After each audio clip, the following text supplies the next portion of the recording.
A tornado destroyed my house. With nothing left, I ran to my son's house. He blocked the door while his fiancée screamed, "We don't want you here! Let the government deal with homeless people!" I spent the night at the train station. The next morning, I saw a deaf boy about to jump onto the tracks. I was the only one who could save him, communicating in sign language. His billionaire father saw everything. What he did next just changed everything. I'm glad to have you here. Follow my story until the end and comment the city you're watching from, so I can see how far my story has reached. My name is Marianne, and at 64 years old, I thought I understood what loss felt like. I was wrong. The tornado hit Millfield on a Tuesday evening in March. I was in my kitchen, preparing dinner for one as I had for the past 8 years since Harold passed, when the sirens began wailing. The sound cut through the quiet of my small house like a knife through fabric. I'd lived through storms before, but something about this one felt different. The air itself seemed to vibrate with malice. I grabbed my emergency bag and headed for the basement, my arthritic knees protesting with each step down the wooden stairs. The house groaned above me, timbers creaking under the pressure of winds I couldn't even see yet. I huddled in the corner where Harold had built a small shelter years ago, clutching the photo of Paul from his college graduation. My only child, my pride and joy, smiling in his cap and gown. The noise was indescribable. It wasn't just wind. It was like the earth itself was screaming. The house shuddered, and I heard things breaking above me. Glass shattering, wood splintering, my life being torn apart piece by piece. I pressed the photo closer to my chest and whispered prayers I hadn't said since Harold's funeral. When the silence finally came, it was almost worse than the noise. I waited in that basement for what felt like hours, afraid to go upstairs, afraid of what I'd find. When I finally climbed those steps, my legs shaking from more than just the cold, I emerged into what used to be my kitchen. The roof was gone. The walls on the north side had collapsed inward, and my refrigerator sat in what used to be my living room, crushed under a massive oak tree that had stood in my yard for longer than I'd been alive. Rain was already starting to fall through the gaping hole where my ceiling used to be, soaking the family photos scattered across the debris. I stood there in my destroyed home, water dripping onto my shoulders, and tried to process what had happened. 64 years of life, 36 years in this house, and it was all gone. The quilt my mother made for my wedding, the china set Harold surprised me with on our 10th anniversary, the rocking chair where I'd nursed Paul as a baby. All of it was either destroyed or buried under rubble. My neighbors were in the same situation. Mrs. Patterson from next door was standing in her yard, staring at what remained of her garage. The Hendersons' house was completely gone, just a foundation where a home used to be. Emergency vehicles were already arriving, their red and blue lights painting our devastation in harsh, flashing colors.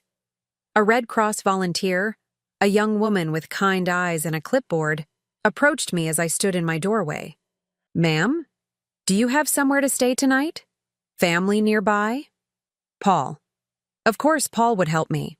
My son lived just 2 hours away in the city with his fiancée Salem. He was a successful accountant, owned a beautiful house in a nice neighborhood. He'd take care of his mother. Family takes care of family, right? "Yes," I told the volunteer, my voice sounding strange in my own ears. "My son. I can stay with my son." I managed to salvage a few things from the wreckage. Some clothes that weren't too damaged, my purse, that photo of Paul, and the small jewelry box that had belonged to my grandmother. Everything fit into 2 garbage bags, which seemed impossible. How could an entire life fit into 2 garbage bags? The drive to Paul's house was surreal. The tornado had carved a path of destruction through our town, but just 20 miles south, it was as if nothing had happened. The sun was setting peacefully, painting the sky in soft pinks and oranges. Normal people were coming home from normal jobs to normal houses that still had roofs. Paul's house sat in a development called Willowbrook Estates. All the houses looked similar. Large, new, with perfectly manicured lawns and 2-car garages. His was a colonial style, painted pale blue with white trim. Salem's BMW sat in the driveway next to Paul's Honda. They were both home. I rang the doorbell with trembling fingers, still wearing the clothes I'd put on that morning, now dirty and torn from digging through debris. When the door opened, it wasn't Paul who answered. It was Salem. Salem was 28, 12 years younger than Paul, with the kind of blonde hair that came from an expensive salon and makeup that never seemed to smudge, even at the end of the day. She was wearing white jeans and a silk blouse that probably cost more than I spent on groceries in a month. When she saw me standing there with my garbage bags, her perfectly shaped eyebrows drew together in what I first mistook for concern. "Marianne? What are you doing here?" "Salem, honey. There was a tornado. My house is gone. Everything's gone. I need—" "Paul!" she called over her shoulder, not taking her eyes off me. "Your mother's here." I heard his footsteps before I saw him. My son appeared behind Salem, still wearing his work shirt and tie, though he'd loosened it. For a moment, just a moment, I thought I saw relief in his eyes. Relief that I was alive, that I was safe. But then Salem touched his arm, and something in his expression changed. "Mom, what happened?" "You look terrible." "The tornado hit Millfield. The house is completely destroyed, Paul. I lost everything." My voice cracked on the last word. "I need somewhere to stay, just until I can figure out what to do next.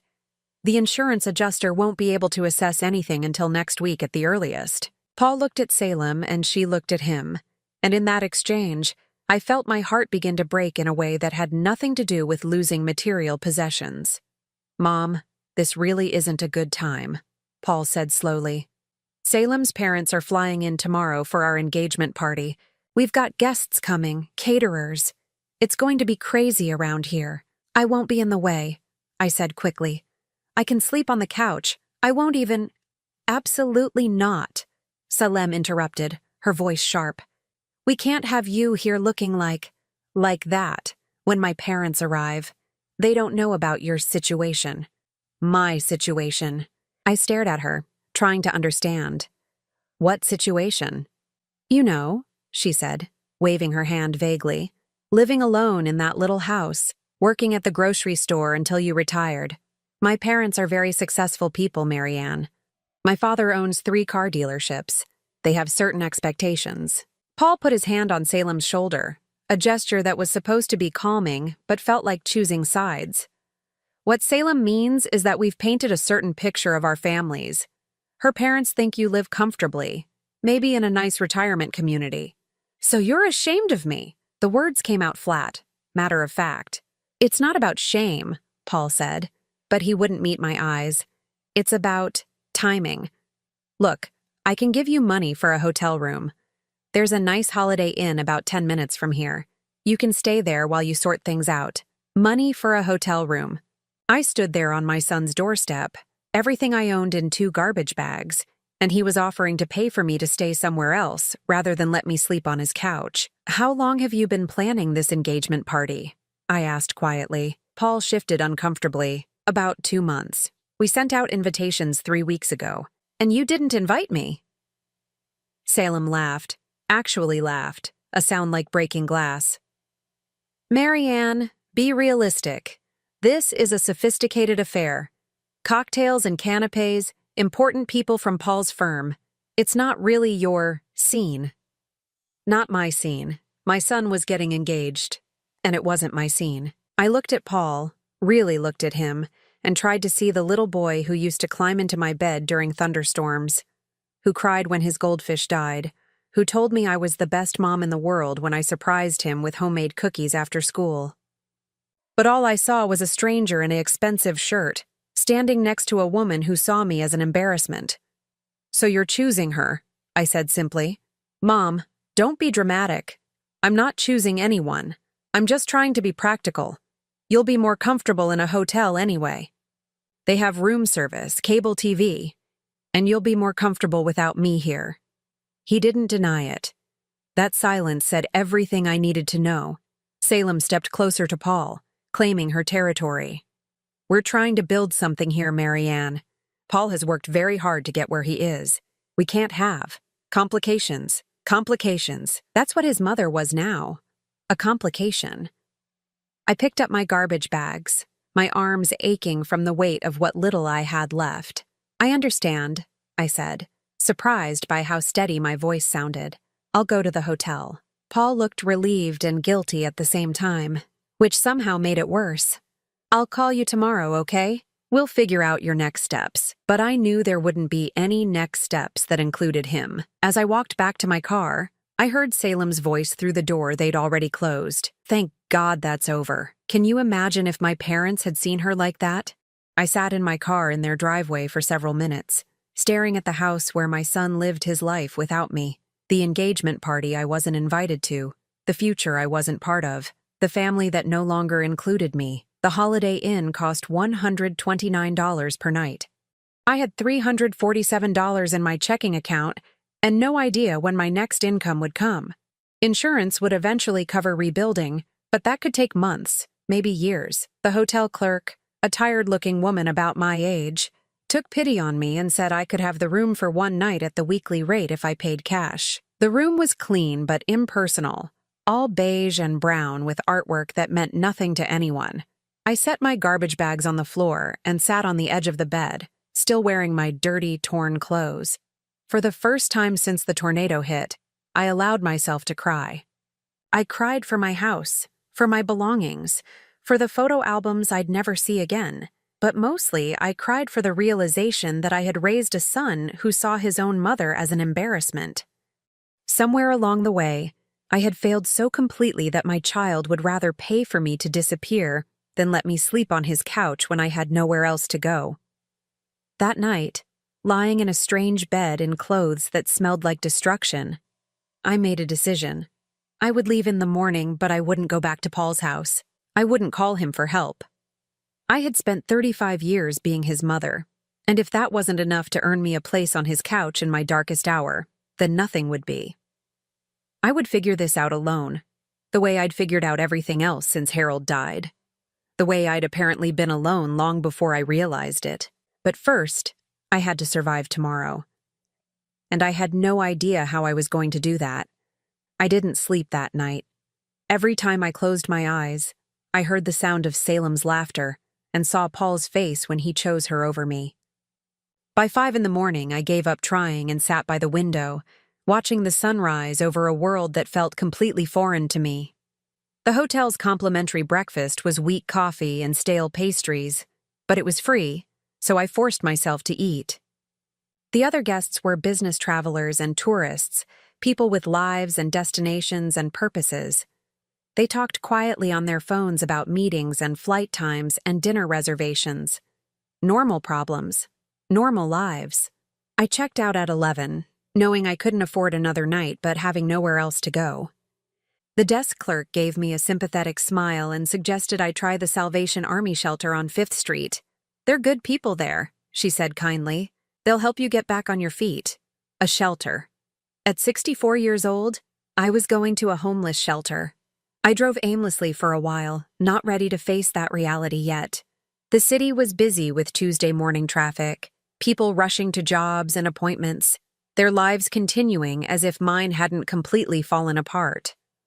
I found myself near the train station downtown, a large brick building from the 1920s that they'd partially converted into shops and restaurants but still used for commuter trains. The parking was free, and there were benches outside where I could sit and think. Figure out my next move. The morning was warming up, spring trying to push winter away, and there were people coming and going with purpose and certainty I envied. I sat on a bench near the platform, my 2 garbage bags at my feet like anchors keeping me tethered to a reality I didn't want to accept. Trains came and went, bringing people into the city for work, taking them back to suburbs where they had homes and families who wanted them there. That's when I saw him. He was about 9 or 10 years old, small for his age, with dark hair that needed cutting and clothes that were expensive but wrinkled, as if he'd slept in them. He was sitting on the platform edge, his legs dangling over, much too close to where the trains came in. There were signs everywhere warning people to stay back from the platform edge, but this boy was sitting right on it. Something about his posture worried me. He wasn't fidgeting the way children usually do. He was still, unnaturally still, staring down at the tracks below him. Other people walked past him without seeming to notice, caught up in their own concerns, their own schedules. I found myself standing up, moving closer to the platform. Maybe I was looking for a distraction from my own problems. Or maybe it was just maternal instinct that hadn't died despite what had happened with Paul. The boy needed someone to notice him. As I got closer, I could see his face more clearly. He had large, dark eyes that seemed older than they should, and there was something heartbreakingly lonely about the way he sat there. He was wearing a navy blue polo shirt with a small logo I didn't recognize, and khaki pants that looked like they came from an expensive children's store. I approached slowly, the way you'd approach a wild animal that might bolt. "Honey," I said softly, "you're sitting awfully close to the edge there. Maybe you should move back a little." He didn't respond, didn't even turn to look at me. For a moment, I thought he was ignoring me, but then I noticed he was wearing small hearing aids in both ears. I moved to where he could see me and waved gently to get his attention.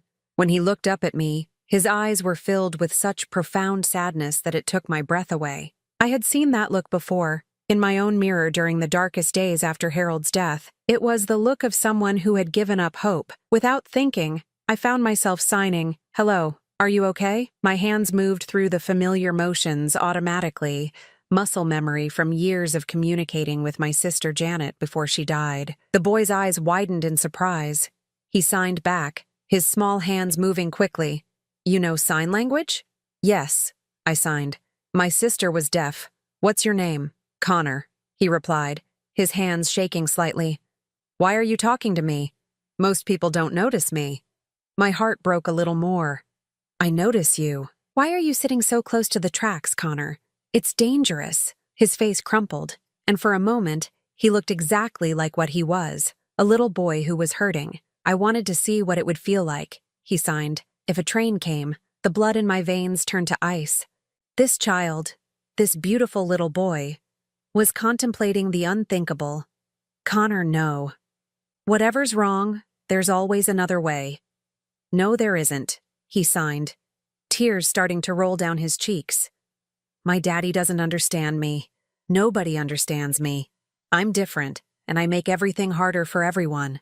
I sat down beside him, not too close, but close enough to reach out if I needed to. "Being different doesn't make you a burden, sweetheart. It makes you special.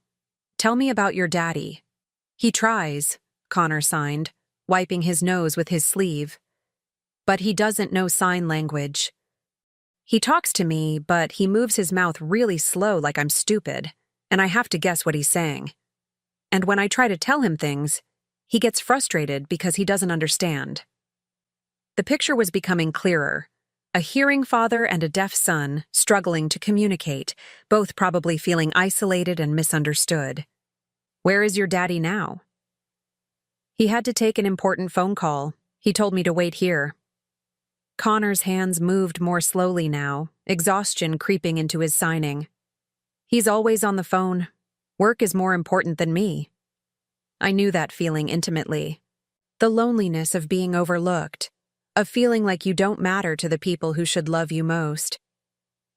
This little boy was living his own version of what I'd experienced the night before. "Connor, I want you to listen to me very carefully," I signed, making sure I had his full attention. "You matter. You are important. And the fact that your daddy doesn't know sign language doesn't mean he doesn't love you. It just means he needs help learning how to show it." "You really think so?" he signed, hope flickering in his eyes. "I know so. And right now, I need you to move back from the edge with me. Can you do that?" He nodded and scooted back from the platform edge. As he did, I heard footsteps running toward us, and a man's voice calling out, "Connor! Connor!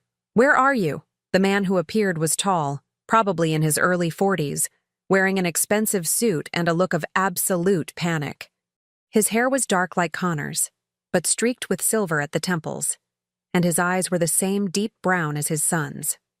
When he saw Connor sitting on the platform, relief flooded his face.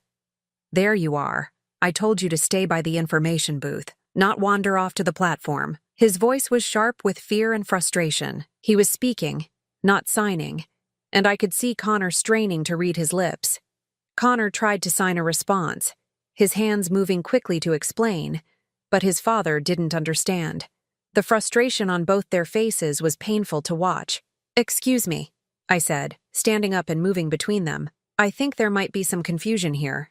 The man looked at me for the first time, really looked at me, and I could see him taking in my appearance, the rumpled clothes I'd slept in, the garbage bags at my feet, the general air of someone whose life had recently fallen apart. "I'm sorry," he said more politely. "Were you talking to my son?" "I'm Derek Morrison." "Yes, I was. My name is Marianne. Connor and I were having a conversation about staying safe near the trains." I gestured to Connor, who was watching our exchange intently. He's a very bright boy. "A conversation?" Derek looked confused. "But Connor can't. I mean, he has trouble communicating with strangers." "We were using sign language," I explained. "Connor was telling me about how hard it is when people don't understand him." Derek's face went pale. "You know sign language?" "And he was talking to you?" "Yes, he's quite articulate when he has someone who can understand him." Derek looked at his son, and I saw something break open in his expression. "What was he saying?" I hesitated, looking at Connor, who nodded permission. "He was telling me about feeling lonely, about wishing you could understand each other better." Derek's eyes filled with tears. "Connor," he said, speaking slowly and clearly while facing him so Connor could read his lips. "I'm so sorry. I didn't know you felt that way." Connor signed something rapidly, and Derek looked at me helplessly. "He's saying that he knows you love him, but he wishes you could talk together the way we are now. He wants to tell you things, but he doesn't know how to make you understand." Derek knelt down in front of his son, tears flowing freely now. "Connor, I promise you, I'm going to learn. I'm going to learn to talk to you properly. Will you help me?" Connor threw his arms around his father's neck, and they held each other there on the platform while commuters stepped around them. In that moment, watching this father and son find each other again, I felt something I hadn't experienced in years. The sense that I had made a difference, that my presence had mattered. Derek stood up, keeping one hand on Connor's shoulder, and turned to me. "I don't know how to thank you. I had no idea he was feeling so isolated. We've been struggling since his mother died 2 years ago, and I thought I was doing okay. But clearly, you're doing the best you can," I said gently. "Being a single parent is hard enough without the added challenge of a communication barrier." "Are you a teacher? A therapist?" Derek asked. "You seem to understand him so well." I almost laughed at the irony. "No, I'm just someone who learned sign language for my sister, and someone who understands what it feels like to be misunderstood by the people who should know you best." Derek studied my face, and I could see him really seeing me for the first time. Not just the woman who had helped his son, but the person behind the circumstances. "Are you all right? You seem like you might be going through something difficult yourself." For a moment, I was tempted to brush off his concern the way I always did, to smile and say everything was fine. But sitting there on that platform, after saving his son from a moment of despair that could have ended in tragedy, pretending seemed pointless. "I lost my home in the tornado yesterday," I said simply. "And I found out my family doesn't want me around while I figure out what to do next." Derek's expression changed completely. "You're homeless, and you just spent time helping my son when you have your own crisis to deal with?" "Sometimes helping someone else is the only way to help yourself," I said, surprising myself with the truth of it.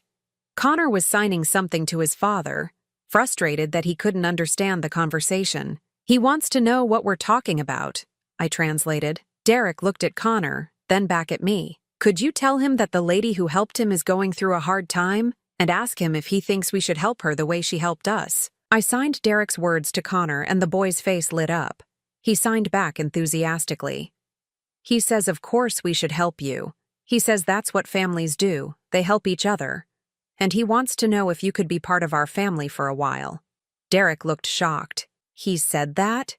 "Children often see things more clearly than adults do," I replied, my voice thick with emotion. Derek was quiet for a long moment, looking between Connor and me. Finally, he spoke. "I have a large house with several guest rooms, and Connor clearly needs someone who can communicate with him while I learn.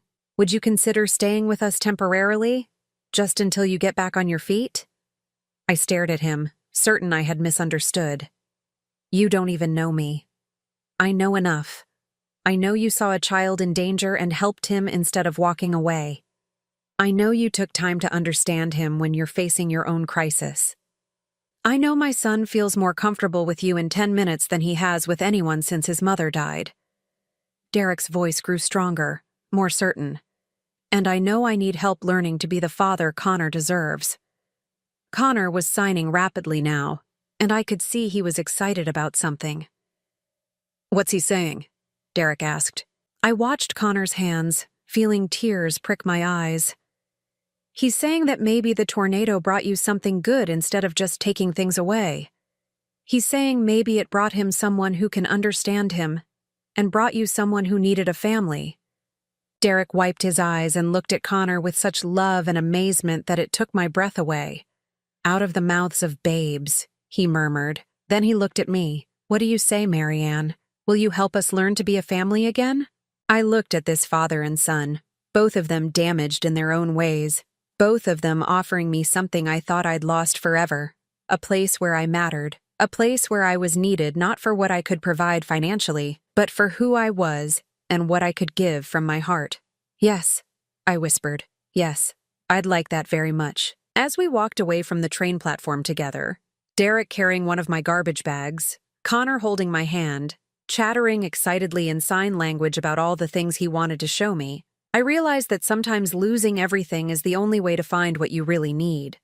Behind us, a train pulled into the station, its whistle echoing off the brick walls. But we were walking towards something else entirely, something that felt like hope. Derek's house was nothing like what I had expected. When he mentioned a large house with guest rooms, I'd pictured something modest, maybe a 4-bedroom colonial like the ones in Paul's neighborhood. What I saw as we pulled through the iron gates was a mansion that belonged in a magazine. The driveway curved through manicured grounds that must have cost more to maintain each month than I'd made in a year at the grocery store.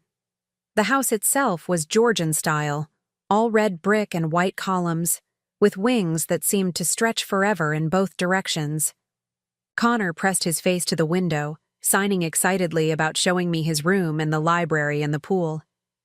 This is beautiful, I said, trying not to sound as overwhelmed as I felt. Derek glanced at me in the rearview mirror. It's too big for just the two of us. Connor gets lost in it sometimes. I think that's part of why he feels so isolated. As we pulled up to the front door, I noticed the landscaping was perfect, but somehow cold, like a hotel rather than a home. There were no toys scattered on the lawn, no chalk drawings on the sidewalk, none of the cheerful chaos that usually surrounds a house where a child lives. Derek must have seen me looking. Connor's nanny quit 3 months ago. She said communicating with him was too difficult. Since then, it's just been the two of us and the housekeeper, Maria. She comes in during the day, but she doesn't know sign language either. The front hall was larger than my entire living room had been, with a chandelier that probably cost more than my car. Our footsteps echoed on the marble floor as Connor ran ahead, signing for me to follow him. He wants to show you something, I translated for Derek, who was watching his son with a mixture of love and sadness. I wish I knew what he was thinking half the time, Derek said quietly. I talk to him, but I never know if he really understands. And when he tries to tell me things, he shrugged helplessly. I smile and nod and hope I'm responding appropriately. But I know I'm missing so much. We followed Connor up a sweeping staircase to the second floor. His bedroom was at the end of a long hallway, and when he threw open the door, I understood why he'd been so excited to show me. The walls were covered with drawings, not the random scribbles you'd expect from a 10-year-old, but detailed, careful artwork that told stories. There were pictures of him and a woman with kind eyes who must have been his mother. Pictures of him and Derek. But in many of them, Derek was facing away or looking at a phone. And scattered throughout were drawings of hands. Hands signing, hands reaching toward each other, hands that never quite touched. Connor, these are incredible, I signed, moving closer to examine the artwork. You're very talented. He beamed, then pointed to a drawing near his bed.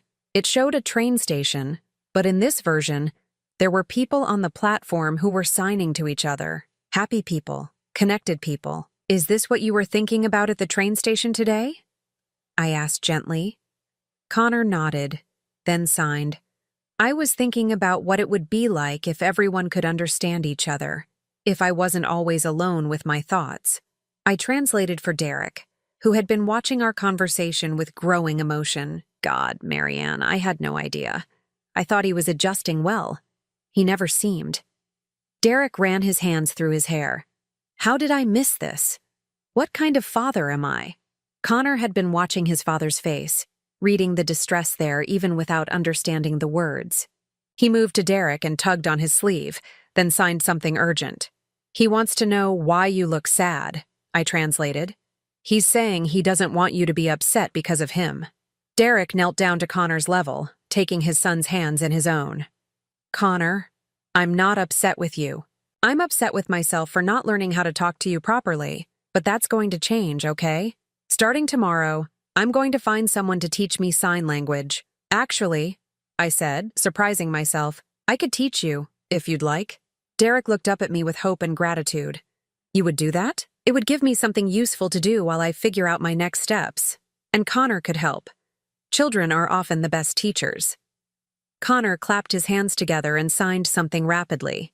He says that would make him the happiest boy in the world, I translated, feeling my own heart lift at his enthusiasm. Derek stood up, and for a moment, we all just stood there in Connor's room surrounded by his artwork, feeling like maybe we'd stumbled onto something important. Let me show you to your room, Derek said.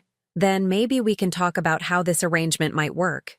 The guest room was larger than any bedroom I'd ever had, with its own bathroom and a sitting area by the windows that overlooked the gardens. Derek set my garbage bags on the bed, and I felt suddenly self-conscious about how little I had, how out of place I looked in this elegant space. Marianne, Derek said gently, I want you to know that this isn't charity. If you're going to help me learn to communicate with my son, that's work. Real, valuable work. I'd like to pay you for it. I shook my head immediately. Oh no, Derek, I couldn't. You're giving me a place to stay. And you're giving me my relationship with my son back. Do you have any idea how valuable that is? His voice was intense, passionate. I've been failing him for 2 years, watching him withdraw more and more, feeling helpless. In one afternoon, you've shown me more about who he really is than I've learned in months. But I don't have any credentials, any formal training. You have something better. You have the ability to see him, really see him.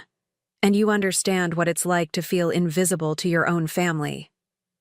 The last part hit me like a physical blow, not because it was cruel, but because it was so perfectly accurate. Derek must have seen something in my face because his expression softened. I'm sorry. That was too personal. I just meant, no, you're right. I do understand that feeling. I sat down in the chair by the window, suddenly exhausted. My son couldn't get rid of me fast enough yesterday. His fiancée made it clear that I was an embarrassment, and he agreed with her. Their loss, Derek said firmly. Seriously, Marianne.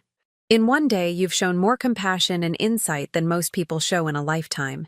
If your son can't see your value, that says everything about him and nothing about you. I looked out the window at the gardens, trying to process this strange turn my life had taken. 24 hours ago, I'd been a woman with a home, a routine, a place in the world, even if it was a small one. Now I was sitting in a mansion, being offered a job by a man I'd just met, planning to teach his son and him how to communicate with each other. Can I ask you something? I said, turning back to Derek. Of course. What do you do? For work, I mean. This house, this lifestyle. I gestured around the room. Derek smiled, but it didn't reach his eyes. I'm in technology, software development, specifically programs for businesses. I started my company about 15 years ago, and we've been fortunate enough to be very successful. Fortunate, I repeated. Somehow, I doubt luck had much to do with it. No, you're right. It's been a lot of work. Too much work, probably. Especially since Eleanor died. His voice grew quiet. I threw myself into the business because it was easier than dealing with grief. I told myself I was providing for Connor's future, but really, I was just avoiding the present. What happened to Eleanor? Cancer. It was fast, aggressive, from diagnosis too. To the end was only 4 months. Derek sat down in the chair across from me, looking suddenly older. Connor was 8 when she died. He'd already lost some of his hearing from a childhood illness, but Eleanor was the one who learned sign language with him, who made sure he felt connected and understood. When she died, I didn't know how to fill that role. So you both lost her in different ways. Exactly. And instead of grieving together, we both retreated into ourselves. I worked longer hours, took more business trips. Connor spent more time alone, drawing, creating these incredible pictures that I was too busy to really look at. Derek's voice was heavy with regret. I hired nannies and tutors and therapists, thinking I could pay someone else to give him what I couldn't. But what he really needed was his father. You're here now, I pointed out. That's what matters. Am I, though? Today at the train station, I almost lost him because I was on a conference call about a merger that doesn't really matter in the grand scheme of things. I told him to wait by the information booth while I took the call, and when I finished, he was gone. Do you know how terrifying those 15 minutes were? I thought about Connor sitting on the edge of the platform, contemplating the unthinkable. I think I can imagine. And then I found you two talking, really talking, and I realized I haven't had a real conversation with my son in 2 years. Not since Eleanor died. Derek looked at me with an intensity that was almost uncomfortable. So when I say this isn't charity, I mean it. You're offering to give me back my relationship with my son. That's priceless. A knock on the door interrupted us. Connor peeked in, then entered when Derek waved him in. He went straight to me and started signing. He wants to know if you're going to stay for dinner. He says Maria is making spaghetti, and he wants to tell you about his school. Derek's face lit up. He wants to tell you about school? He never talks about school. I ask him every day how it was, and he just shrugs. Maybe he wants to tell you too, but he doesn't know how to make you understand, I suggested gently. Connor was still signing, his hands moving with increasing excitement. Now he's asking if we can all eat together, and if I'll teach both of you some sign language tonight. He says he has so many things he wants to say that he's never been able to tell you. Derek's eyes filled with tears. Tell him yes. Tell him I've been waiting to hear those things for a very long time. As I translated, Connor threw his arms around his father, and Derek held him tightly. Over Connor's head, Derek mouthed, "Thank you," to me, and I felt something settle in my chest that I hadn't felt in years, the sense that I was exactly where I was supposed to be. Later, over dinner, Connor taught Derek his first sign language lesson. We started with simple words, hello, thank you, love, and Derek practiced with the concentration of someone learning a foreign language, which in many ways, he was. Connor was patient but enthusiastic, correcting Derek's hand positions and repeating signs until his father got them right. For the first time since I'd met them, I could see the family resemblance, not just in their physical features but in their determination, their intensity, their capacity for love. This is harder than it looks, Derek said, struggling with the sign for understand. Connor giggled, and signed something to me. He says you're doing good for a beginner, but your fingers are too stiff. He wants you to relax your hands. Derek laughed. My son is critiquing my signing technique. I never thought I'd be so happy to be corrected by a 10-year-old. As the evening went on, I watched Derek and Connor begin to find each other again. It wasn't magic. There was still frustration on both sides, still moments of confusion and miscommunication. But there was also laughter and connection, and the kind of patient effort that real love requires. And for the first time in longer than I could remember, I felt useful. Not just as someone who could provide money or solve problems or clean up messes, but as someone whose presence made a real difference in the lives of people who mattered. That night, lying in the comfortable guest bed, I thought about Paul and Salem preparing for their engagement party. They were probably relieved that they didn't have to deal with me, that I wasn't there to embarrass them or complicate their perfect event. They had no idea that their rejection had led me to something infinitely more valuable than anything they could have offered. I had found a place where I was needed for who I was, not what I could provide. And tomorrow, I would wake up with purpose again, with work that mattered, with people who saw value in what I had to offer. Sometimes, I realized, being thrown away is the first step toward finding where you actually belong. 3 weeks into my new life with Derek and Connor, I had almost forgotten what it felt like to check my phone with dread. Almost. The morning started like all the others had since I'd moved into the Morrison house. Connor woke me up by knocking on my bedroom door, a habit Derek was trying to break, but that I secretly enjoyed. He would stand in the hallway, still in his pajamas, and sign, "Good morning, Grandma Marianne," through the crack in the door. Grandma Marianne. He'd started calling me that the second week. And when I asked him why, he signed, "Because you take care of us like grandmas do in movies, and you understand me like family should." Derek had gotten choked up when I translated it, and I'd had to excuse myself to cry in the bathroom. This particular morning was a Saturday, which meant Derek didn't have to leave for the office, and we could spend more time on his sign language lessons. He was improving rapidly, driven by a determination I'd rarely seen in anyone. Every evening after Connor went to bed, he practiced vocabulary cards I'd made for him, and every morning he greeted his son with new signs he'd learned. "Watch this," Derek said to me as Connor came down to breakfast. He signed, "Good morning, Connor. Did you sleep well?" Connor's face lit up with pure joy. His father's signing was still slow and slightly clumsy, but it was clear and understandable. Connor responded enthusiastically, and for once, Derek understood every word without needing me to translate. He said he had good dreams about the three of us going to the zoo next weekend, Derek said proudly, then looked at me for confirmation. Perfect translation, I confirmed, feeling a swell of pride in both of them. These small victories had become the highlights of my days. Watching Derek and Connor rebuild their relationship, seeing Connor become more animated and confident as his father learned to communicate with him, feeling useful in a way I'd never experienced before. It was healing something in me I hadn't even realized was broken. Derek had insisted on paying me $500 a week for Connor's tutoring and his sign language lessons, plus room and board. It was more money than I'd ever made, and when I protested that it was too much, he'd simply said, "You can't put a price on getting your family back." I was helping Connor with his homework at the kitchen table when my phone rang. The name on the screen made my stomach drop. Paul. I stared at the phone for several rings, unsure whether to answer. Derek, who was reading nearby, noticed my expression. "Everything okay?" "It's my son," I said, my voice tight. Derek looked at Connor, who was absorbed in his math problems, then back at me. "Do you want to take it? We can give you some privacy." I shook my head and let the call go to voicemail.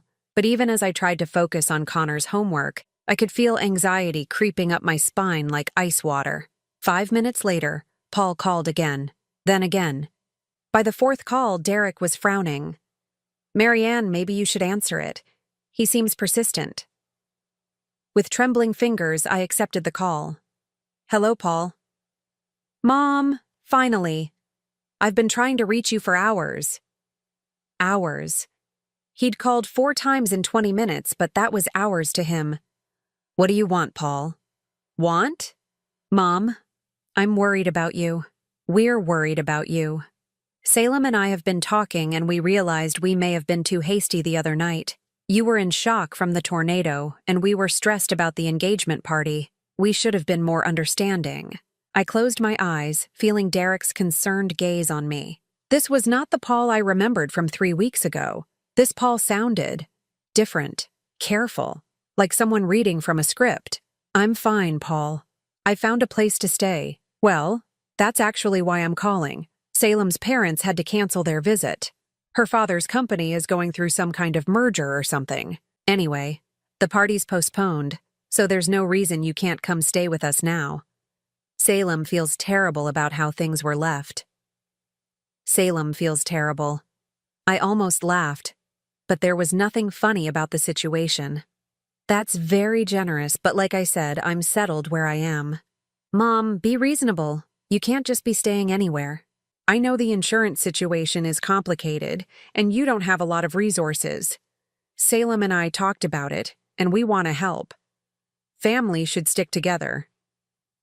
Family should stick together. Where had this sentiment been 3 weeks ago when I was standing on his doorstep with everything I owned in garbage bags? Paul, I appreciate the offer, but I'm fine where I am. Where exactly is that, Mom? You're being very mysterious. Are you staying at one of those extended stay motels? Those places aren't safe for a woman your age. Connor looked up from his homework, sensing the tension in my voice. I gave him what I hoped was a reassuring smile and stepped into the adjacent living room for more privacy. I'm staying with a family.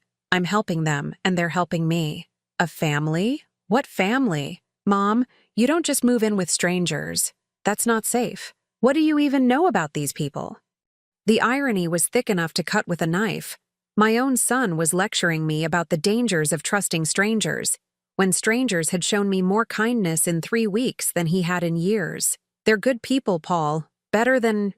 I stopped myself. Better than what? Better than your own family? His voice was getting sharper now, more like the Paul I remembered. Mom, this is crazy. You're 64 years old. You can't just run away from your family and play house with strangers. I'm not playing house. I'm working. I have a job. A job? Doing what? And don't tell me you're cleaning houses or something. You're too old for that kind of physical work. I felt my temper flare. I'm teaching sign language, if you must know. And I'm not too old for anything I choose to do. There was a pause. Sign language? Who the hell needs to learn sign language? A father who wants to communicate with his deaf son. The words came out sharper than I intended. Another pause. Longer this time. Mom, this sounds unusual. Are you sure these people are legitimate? I mean, who just takes in a random woman to teach sign language? Someone who values what I have to offer, I said quietly. Look, I think you need to come home. Salem and I can drive up and get you this afternoon. We'll sort out the insurance stuff together. Figure out a plan for rebuilding. You don't need to be dependent on strangers. I'm not dependent on them, Paul. I'm contributing. I'm valued. I stopped, realizing I was saying too much. You're valued? Paul's voice was odd now, calculating. Mom, what exactly is this arrangement? Are these people paying you? I should have lied. Should have dodged the question. But I was tired of pretending, tired of hiding. Yes, Paul, they pay me. Because my work has value. The silence on the other end of the line stretched so long I thought the call had dropped. How much? Paul finally asked. That's not your concern. How much, Mom?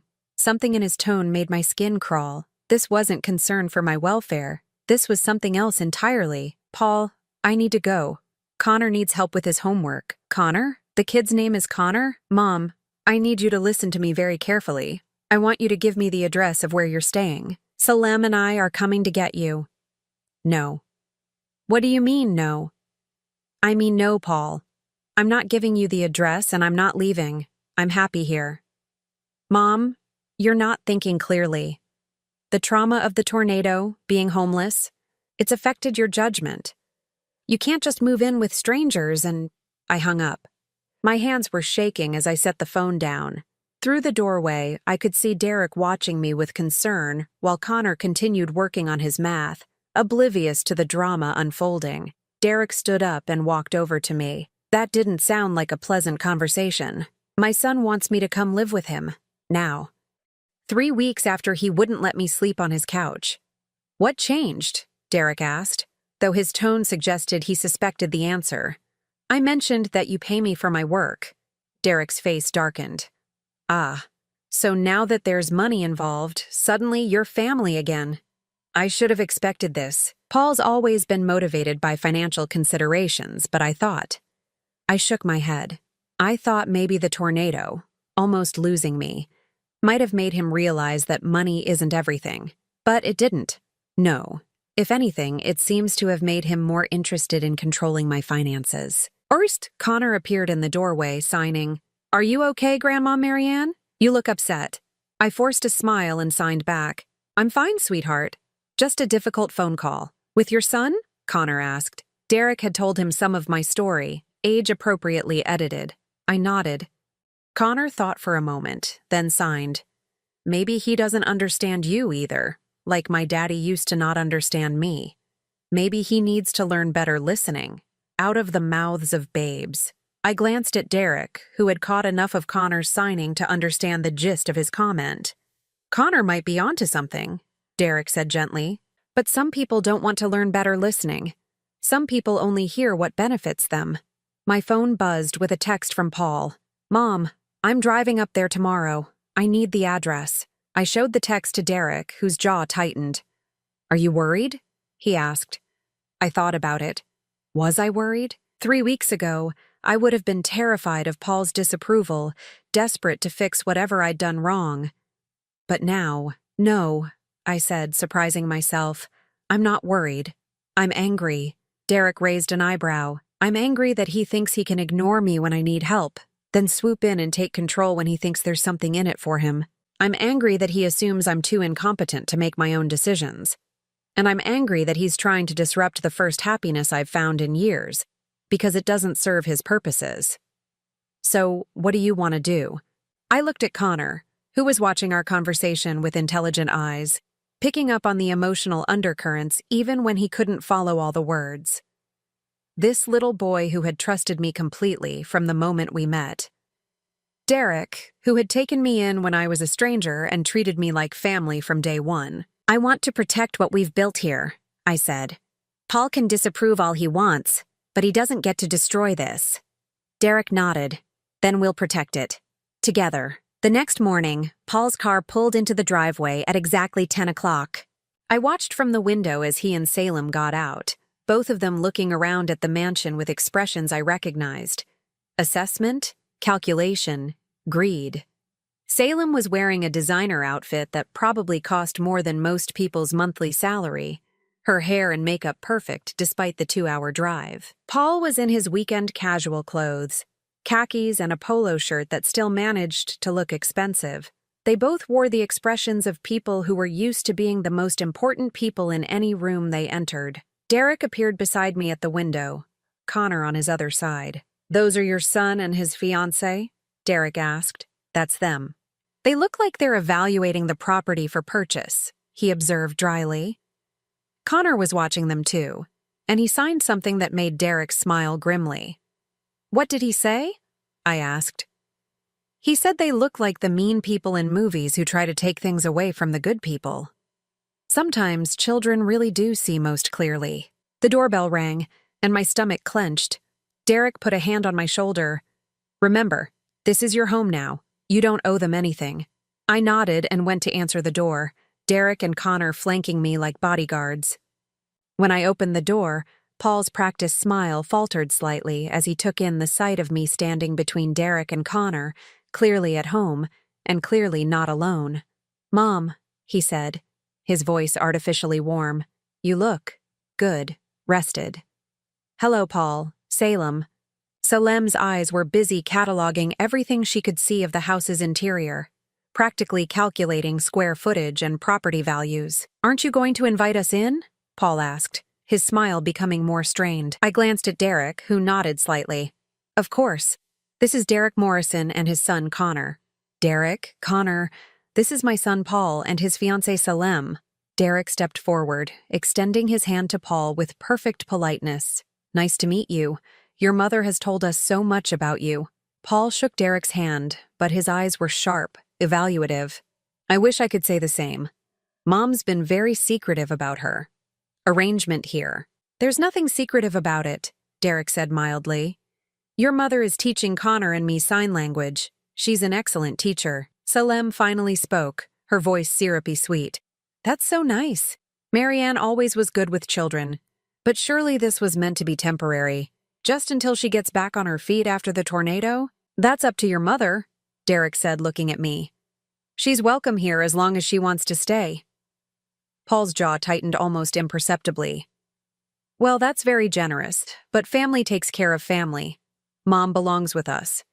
Connor, who had been watching this exchange with growing tension, suddenly stepped forward and signed something rapidly. Paul looked confused and slightly annoyed. What's he doing? He's communicating, I said coolly.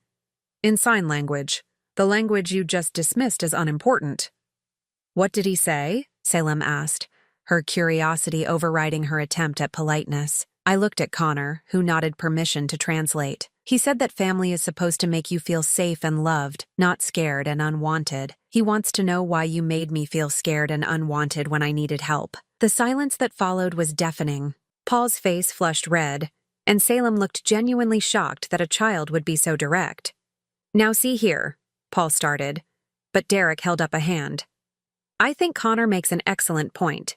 Your mother was in crisis, and you turned her away. Now that you've learned she's in a stable, paid position, you're suddenly concerned about her welfare. I'm sure you can understand why that might seem suspect. And there it was, out in the open. The real reason for Paul's sudden interest, named and acknowledged. Paul's face went through several expressions before settling on indignant anger. How dare you question my motives regarding my own mother? You don't know our family. You don't know our situation. I know your mother, Derek said firmly. I know she's kind, intelligent, capable, and generous. I know she saved my son's life and has been rebuilding our family ever since. And I know she deserves better than to be treated like a burden when she needs help and an asset when she doesn't. Paul looked like he wanted to argue further, but Salem put a hand on his arm. She'd been scanning the room while Derek and Paul sparred, and I could practically see her recalculating the situation. Paul, she said quietly, maybe we should respect Marianne's choice, if she's happy here. But Paul wasn't ready to give up. Mom, think about this logically. You don't really know these people. What happens when they don't need a sign language teacher anymore? What happens when the novelty wears off? You'll have nowhere to go. Then I'll figure something out, I said calmly. The same way I've been figuring things out my whole life. But you don't have to. You have family. You have us. Connor signed something to me, and despite the tension in the room, I had to smile. What did he say now? Paul demanded, clearly frustrated by being excluded from these side conversations. He said that real family doesn't wait until you're useful to want you around? This time the silence was broken by Derek's barely suppressed chuckle. Even Salem looked like she was fighting a smile. Paul's face had gone from red to nearly purple. This is ridiculous. Mom, get your things. We're leaving. No, I said simply. What? No, Paul. I'm not leaving. You can't seriously choose these strangers over your own family. I looked at him. This man I had raised. This person I had sacrificed for and worried about and loved unconditionally for 35 years. And felt something finally break free inside me. You're right, I said. I am choosing them over you. Because they treat me like family, and you treat me like an inconvenience. Paul stared at me in shock. Salem was looking between us like she was watching a tennis match. I think, Derek said quietly, it's time for you to leave. Paul's mouth opened and closed several times before he found his voice. This isn't over. You're making a huge mistake, Mom. When this falls apart, don't expect to come crawling back to us. I won't, I said, and meant it completely. As Paul and Salem walked back to their car, Salem looked back at the house one more time, and I saw something in her expression that looked almost like respect. Paul, on the other hand, slammed his car door hard enough to rattle the windows. We watched them drive away in silence. Finally, Connor tugged on my sleeve and signed, Are you sad that they left? I considered the question seriously. Was I sad? I felt many things, relieved, proud, free, even a little scared. But sad wasn't one of them. No, sweetheart, I signed back. I'm not sad at all. Derek put his arm around my shoulders in a gesture that was purely familial. Come on, he said. Let's go home. And we did. We went home. I should have known Paul wouldn't give up that easily. The first sign of trouble came 3 days after his visit, when Derek's business attorney called him at home instead of the office. I was in the kitchen preparing lunch when I heard Derek's voice from his study, tense and formal in a way I'd never heard before. Connor was at the table working on a science project, building a model volcano that we'd been planning to erupt later that afternoon. He looked up when Derek's voice carried from the other room, signing, Daddy sounds upset. Is someone in trouble? I don't know, sweetheart, I signed back, but my stomach was already churning with a familiar dread. 20 minutes later, Derek appeared in the kitchen doorway, his face grim. Marianne, could I speak with you privately? Connor looked between us with the sharp intuition of a child who'd learned to read emotional undercurrents. Should I go to my room? He signed.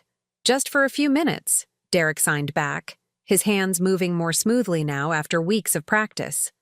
We'll finish your volcano when we're done talking.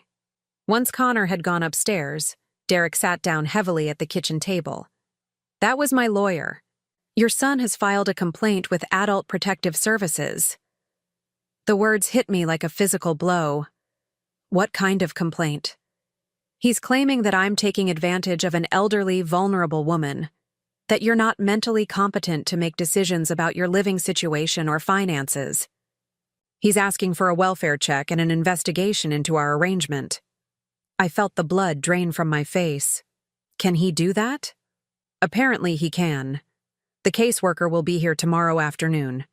They have to investigate any complaint involving potential elder abuse or exploitation, even if it seems frivolous. Elder abuse, exploitation. The words felt surreal applied to my situation. 3 weeks ago, I had been desperate and homeless. Now I was being accused of being victimized by the people who had saved me. What does this mean? I asked, though I was afraid of the answer. Derek ran his hands through his hair, a gesture I'd come to recognize as a sign of stress. It means they'll interview both of us separately. They'll want to see your living arrangements, understand the financial arrangement, assess your mental capacity to make decisions. If they find evidence of exploitation, they could make me leave. Or worse, they could determine that you need a conservator to make decisions for you. Paul could petition to be appointed as your legal guardian. The room seemed to spin around me. Paul, who had turned me away in my hour of need, could become legally responsible for controlling my life? The same person who saw me only as an inconvenience or a source of income could be given the power to decide where I lived, how I spent my money, who I spent time with. Derek, I'm sorry. I never meant for you and Connor to be dragged into this. Hey. His voice was firm, and he reached across the table to cover my hand with his. You have nothing to apologize for. Paul is the one who should be ashamed of himself. But what if they believe him? What if they think I'm not capable of making my own decisions? Derek's grip on my hand tightened. Then we'll fight it. I have excellent lawyers, and Connor and I will testify about how much you've contributed to our lives. But Marianne, I need to ask you something, and I need you to be completely honest with me. My heart started racing. What? Are you staying here because you want to, or because you feel like you have nowhere else to go? The question caught me off guard. What do you mean? I mean, if money weren't an issue, if you had unlimited resources and options, would you choose to be here with Connor and me? I stared at him, realizing that no one had ever asked me that question before, not about any major decision in my life. Harold had simply assumed I wanted to marry him when he proposed. Paul had never asked if I wanted to move closer when I retired. Even well-meaning friends and relatives always assumed they knew what was best for me. Yes, I said without hesitation. Yes, Derek. I would choose to be here. These 3 weeks have been the happiest I've been in years, maybe decades. Connor feels like the grandson I never thought I'd have. And you. I paused, searching for the right words. You and Connor have made me feel valued in a way I'd forgotten was possible. Derek smiled for the first time since he'd gotten the phone call. Good. Then we go into this with the truth. And the truth is that you're a competent adult who chose to enter into a mutually beneficial arrangement with people who care about you. That night, I lay awake staring at the ceiling, my mind racing through worst-case scenarios. What if the caseworker believed Paul's story? What if they decided I was being manipulated or coerced? What if I lost not just this new life I'd built, but my freedom to make my own choices? I must have been tossing and turning more than I realized, because around midnight, there was a soft knock on my door. When I opened it, Connor stood in the hallway in his pajamas, signing, "Can't sleep either?" "How did you know I couldn't sleep?" I signed back. "Your room is under mine. I could hear you moving around." He paused, then added, "I'm scared about tomorrow too." My heart broke a little. "Oh, sweetheart, you don't need to be scared. This is grown-up stuff that has nothing to do with you. Connor shook his head emphatically. It has everything to do with me. If they make you leave, I won't have anyone to talk to again. Daddy's getting better at signing, but you're the one who really understands me.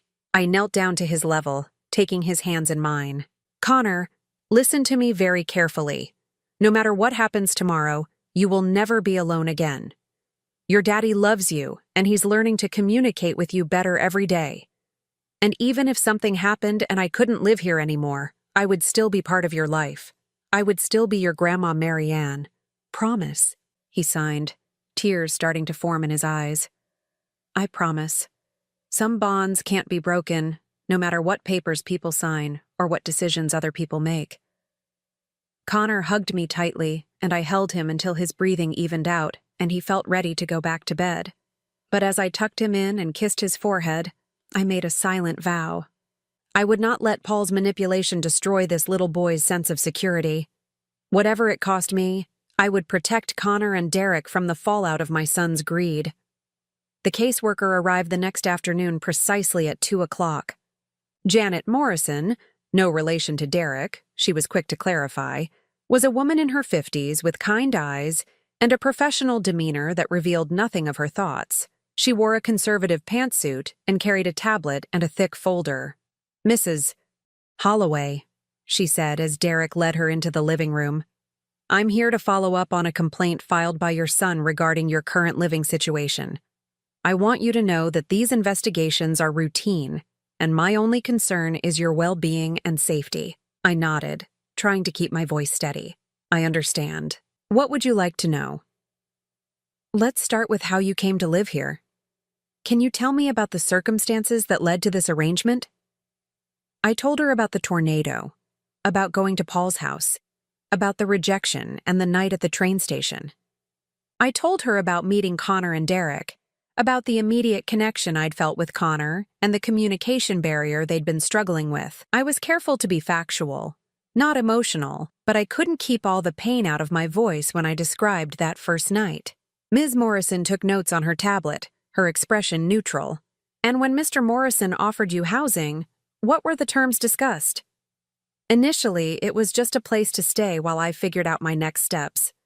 But when we realized how much Connor and Derek needed help with communication, it evolved into a more formal arrangement. Tell me about the financial aspect. Your son has expressed concern that you're being exploited financially. Derek started to speak, but Ms. Morrison held up a hand.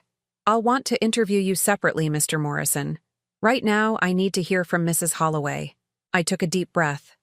Derek pays me $500 per week for tutoring Connor and teaching both of them sign language, plus room and board. It's more than fair compensation for the work I do. And you feel this arrangement is equitable? You don't feel pressured or coerced in any way? Absolutely not. If anything, Derek has been too generous. I offered to work for just room and board, but he insisted that my work has value and should be compensated accordingly. Ms. Morrison made more notes. Mrs. Holloway, your son has suggested that the trauma of losing your home may have affected your judgment. How would you respond to that? I felt a flash of anger, but I kept my voice calm. I would say that my judgment has never been clearer. For the first time in years, I'm in a situation where I'm valued for what I contribute, not just tolerated out of obligation. The trauma didn't cloud my judgment. It clarified it. Can you tell me about your relationship with Connor? Your son has expressed concern about an elderly woman being responsible for a young child. This time, I couldn't keep the emotion out of my voice. Connor is a remarkable little boy who was struggling to communicate with his father. I've been able to help bridge that gap, and in return, Connor has brought joy and purpose into my life that I didn't even know I was missing. I'm not responsible for him in the way a parent would be. Derek is an excellent father. I'm more like a translator and a friend. And if this arrangement were to end, how would you feel about that? I met her eyes directly. It would break my heart, but not because I'd lose the financial security, because I'd lose my family. After interviewing me, Ms. Morrison spent an hour with Derek, then another 30 minutes with Connor. I waited in the kitchen, pacing and trying to distract myself by preparing dinner, but my hands were shaking too much to be useful. Finally, Ms. Morrison returned to the living room where Derek and I waited. Connor sat beside me, having insisted on being present for whatever decision was made. "I've completed my initial assessment, Ms. Morrison said, consulting her tablet. "Mrs. Holloway, I found no evidence of exploitation, coercion, or diminished capacity. You appear to be a competent adult who has made an informed decision about your living situation." The relief was so intense I felt dizzy. Derek reached over and squeezed my hand. "However, Ms. Morrison continued, your son has indicated that he plans to file additional complaints and possibly pursue legal guardianship proceedings. I want to make sure you understand your rights." "What rights?" I asked. "You have the right to choose where you live, who you live with, and how you spend your money, as long as you're mentally competent to make those decisions. No one can force you to live somewhere you don't want to live, or prevent you from living somewhere you do want to live, without substantial legal justification." She handed me a card. "If you need legal assistance protecting those rights, here's the contact information for our legal aid office. They specialize in elder rights issues." After Ms. Morrison left, the three of us sat in the living room in exhausted silence. Connor was the first to speak, signing, "Does this mean Grandma Marianne gets to stay?" "For now," Derek signed back, "but we might have more battles ahead." Connor considered this seriously, then signed, "Then we'll fight them together. That's what families do." That evening, as Derek and I sat on the back patio after Connor had gone to bed, he asked the question I'd been dreading. "What do you want to do, Marianne?" "Paul isn't going to stop. He'll keep filing complaints, keep trying to force you to come home with him. I can fight this legally, but it's going to be expensive and stressful, and it'll put Connor in the middle of it." I stared out at the gardens, lit softly by the landscape lighting. 3 weeks ago, I would have given in, would have decided that causing trouble wasn't worth it, that I should just go back to Paul and make the best of it. But 3 weeks ago, I didn't have Connor calling me Grandma Marianne.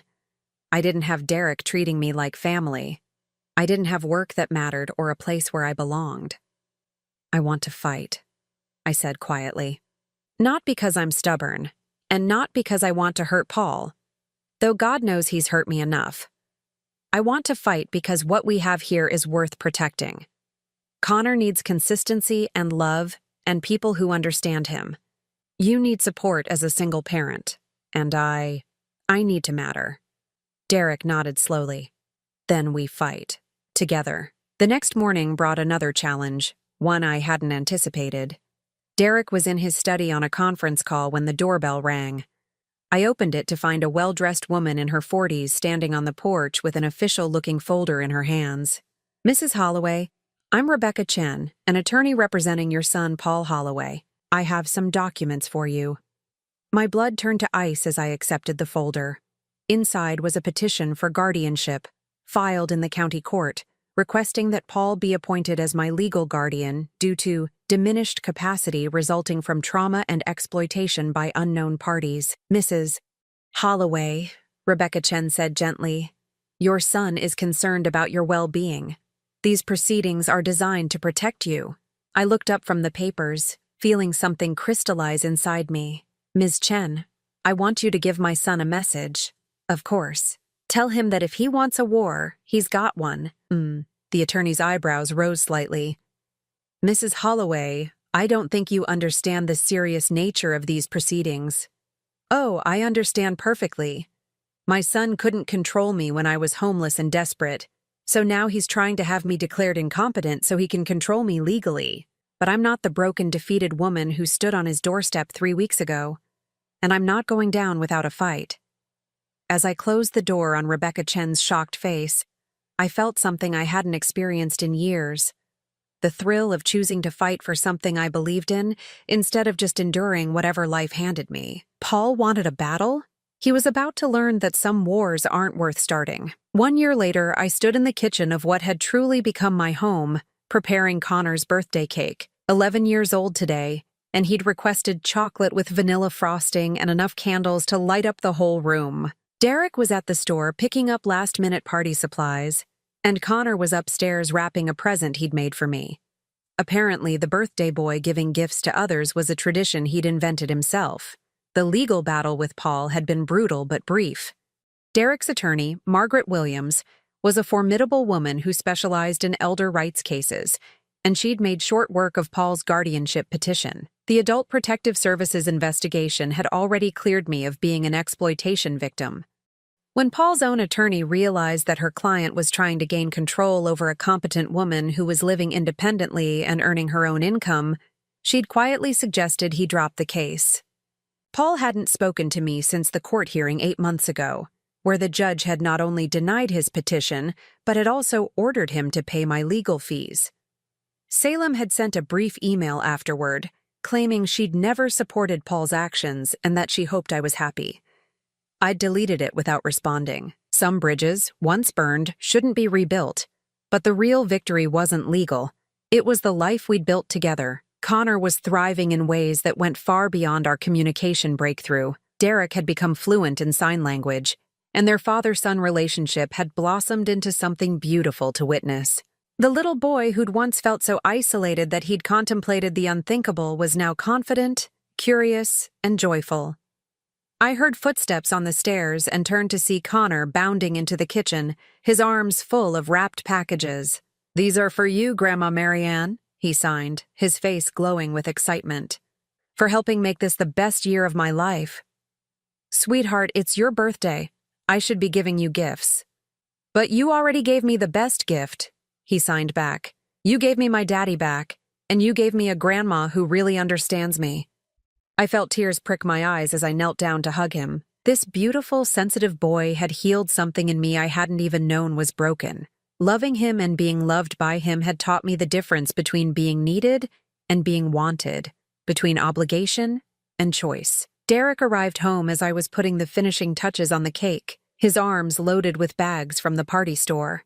"The guest of honor is getting impatient," he announced, grinning at Connor.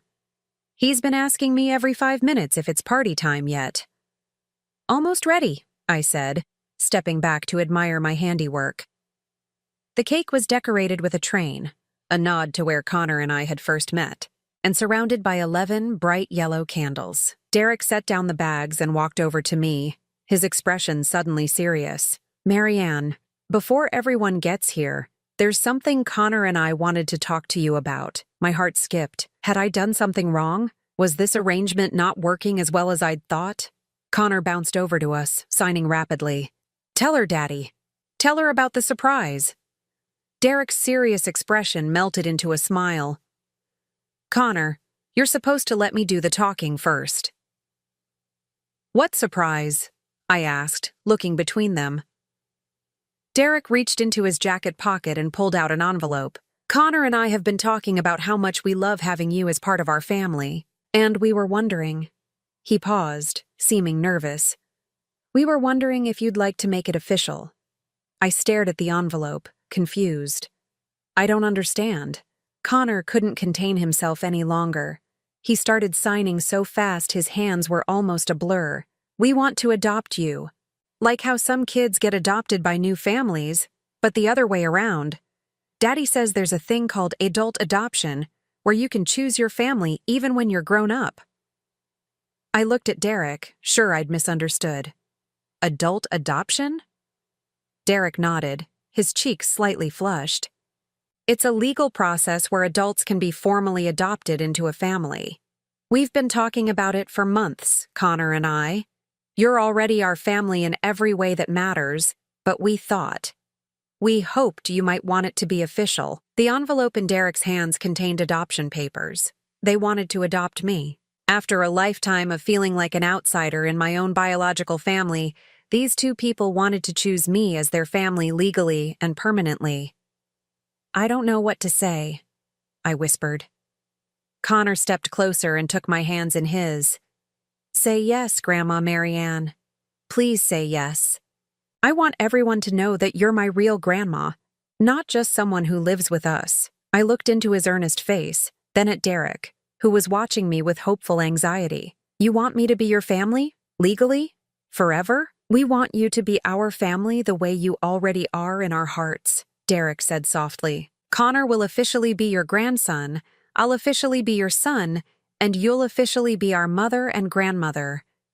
No one could ever question your place here again." The tears came then, streaming down my face as the full impact of their offer hit me. They weren't just giving me a home or a job or financial security. They were giving me a family that chose me, that wanted me, that saw me as irreplaceable. Yes, I managed through my tears. Oh yes, I would love that more than anything. Connor whooped with joy and threw his arms around me, spinning me around the kitchen until we were both laughing and crying at the same time. Derek wrapped his arms around both of us, and for a moment, we just stood there holding each other, officially becoming what we'd already been in our hearts. The doorbell rang, announcing the arrival of Connor's friends for his party, but before we went to answer it, Derek handed me the envelope. "The papers are already prepared. We just need your signature and a court appearance. Margaret says it's just a formality. The judge will probably approve it the same day." I clutched the envelope to my chest, overwhelmed by the magnitude of what they were offering me. "Are you sure? Once we do this, you're stuck with me forever. No takebacks." Connor grinned and signed, "That's the whole point. No one gets to make you leave ever again." Derek's smile was soft and certain. "Marianne, you saved my son's life and gave me back my relationship with him. You've brought joy and stability and love into our house. If we're stuck with you forever, we're the luckiest people in the world." The party was a huge success. 8 of Connor's classmates came, including 2 other children with hearing impairments who'd become part of his close friend group. I watched from the kitchen as Derek effortlessly switched between speaking and signing, making sure every child felt included in the conversations and games. But the moment that made my heart swell the most came when Connor stood up to make a speech before blowing out his candles. His friends gathered around as he signed, with Derek translating for those who needed it. "I want to thank everyone for coming to my birthday party," Connor said through Derek's voice. "But mostly I want to thank my dad for learning to talk to me properly, and my grandma Marianne for teaching him how." He paused and looked directly at me. "Last year, I thought I was going to be alone forever. But then Grandma Marianne saved me at the train station, and she saved my daddy too, and now we're a real family. So this isn't just my birthday party. It's a celebration of our family." As Connor blew out his candles, I thought about the train platform where we'd met. I'd gone there that morning feeling like my life was over, like I had no purpose, no value, no future. I couldn't have imagined that the worst day of my life would lead to the best year. Later that evening, after the guests had gone home and Connor had been tucked into bed with his new birthday books, Derek and I sat on the back patio as we did most nights, watching the stars appear in the darkening sky. "Any regrets?" Derek asked quietly. "About cutting ties with Paul? About choosing us over your biological family?" I considered the question seriously. Was I sad about losing Paul? Yes, in the way you mourn any loss, even when it's necessary. Did I regret the choice I'd made? Not for a second. "I've learned something this year," I said, settling back in my chair. "Family isn't about blood or obligation or guilt. It's about choice. It's about people who see your value and choose to keep you in their lives, not because they have to, but because they want to." "Connor asked me something yesterday that I wasn't sure how to answer," Derek said. "What was that?" "He asked if you were lonely before you came to live with us. I didn't know if that was too personal to talk about." I smiled, thinking about Connor's emotional intelligence, his ability to sense things that adults often missed. Tell him yes, I was very lonely, but also tell him that I didn't realize how lonely I was until I wasn't lonely anymore. Sometimes you don't know what you're missing until you find it. Derek nodded. He'll like that answer. He's very protective of you, you know. He told me yesterday that if anyone ever tries to hurt you again, he'll use his karate moves on them. I laughed, picturing Connor in his tiny white karate uniform, ready to defend my honor. Well, I feel very safe then. Marianne, Derek said, his voice growing serious. I want you to know that this adoption isn't just a nice gesture or a way to make sure you feel secure. Connor and I genuinely can't imagine our lives without you anymore. You're not a guest or an employee or even just a friend. You're our family. I know, I said, and I did. For the first time in my adult life, I felt truly certain of my place in someone's world. You're my family too. 2 months later, I stood in a courtroom for the second time that year, but this time, the proceedings filled me with joy instead of dread. Judge Patricia Henderson reviewed our adoption petition with a warm smile, asking Derek and Connor a few routine questions about their decision. "And you, Mrs. Holloway," Judge Henderson said, turning to me, "are you prepared to accept Derek Morrison as your legal son and Connor Morrison as your legal grandson?" "Your Honor," I said, my voice strong and clear, "I can't think of anything I want more. Then, by the power vested in me by the state, I hereby grant this petition for adult adoption. Mrs. Holloway, you are now legally Mary Ann Morrison, daughter of no one and mother to Derek Morrison, grandmother to Connor Morrison." Connor, who'd been remarkably well behaved throughout the proceedings, finally couldn't contain himself. He jumped up from his chair and signed, "Now it's official. Now it's forever." Judge Henderson laughed. "I take it the young man approves of these proceedings." "He's been counting down the days," Derek translated, grinning as Connor bounced on his toes with excitement. As we left the courthouse, I marveled at how different my life looked now compared to that terrible night at the train station 15 months earlier. Then, I had been Mary Ann Holloway, a woman with no home, no family who wanted her, and no purpose.